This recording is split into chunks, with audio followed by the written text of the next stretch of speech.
শুভেন্দু অধিকারী গড়ে সমবায় নির্বাচনের আগেই বিনা প্রতিদ্বন্দ্বিতায় জয়ী তৃণমূল।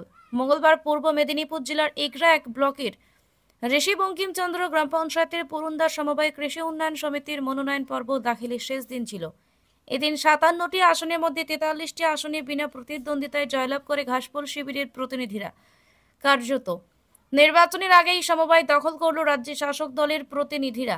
আগামী 21শে জুন বাকি 14টি আসনে নির্বাচন রয়েছে। তার আগে এই সমবায় সমিতি দখল করল তৃণমূল। সবুজ আবির মাখিয়ে বিজয় উল্লাসে মাতল তৃণমূল কর্মীরা।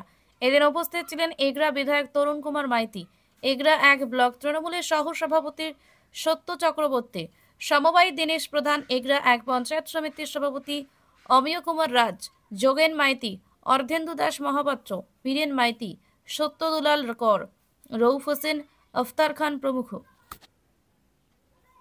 পুরুন্দা সমবায় কৃষি উন্নয়ন সমিতি একটা উল্লেখযোগ্য সমবায় সমিতি এবং প্রচুর মানুষ এই সমবায় সমিতির উপর নির্ভর করেন।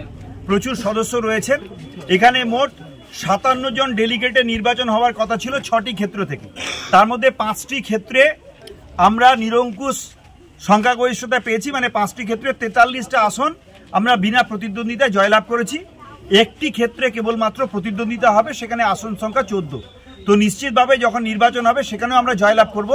আজকে আমরা আনন্দিত এই কারণের জন্যে যে 5টি ক্ষেত্রে যারা প্রতিদ্বন্দ্বিতা করেছিলেন তারা মানুষের সঙ্গে এত সংযোগ রাখেন, তারা সমবায়টাকে এত ভালোবেসে এত সুন্দরভাবে পরিচালনা করেন যে মানুষ তাদেরকে আশীর্বাদ করেছেন। বিরোধী জোট তাদের বিরুদ্ধে প্রার্থী দেওয়ার ভরসা পায়নি। বিরোধী জোট নিশ্চিত হয়েছিল যদি তারা প্রার্থী দেয় তাহলে তারা পরাস্ত হবে, তাই তারা এই 5টি ক্ষেত্রে প্রার্থী দেননি। 43টি আসনে আমরা বিনা প্রতিদ্বন্দ্বিতায় জয়লাভ করি।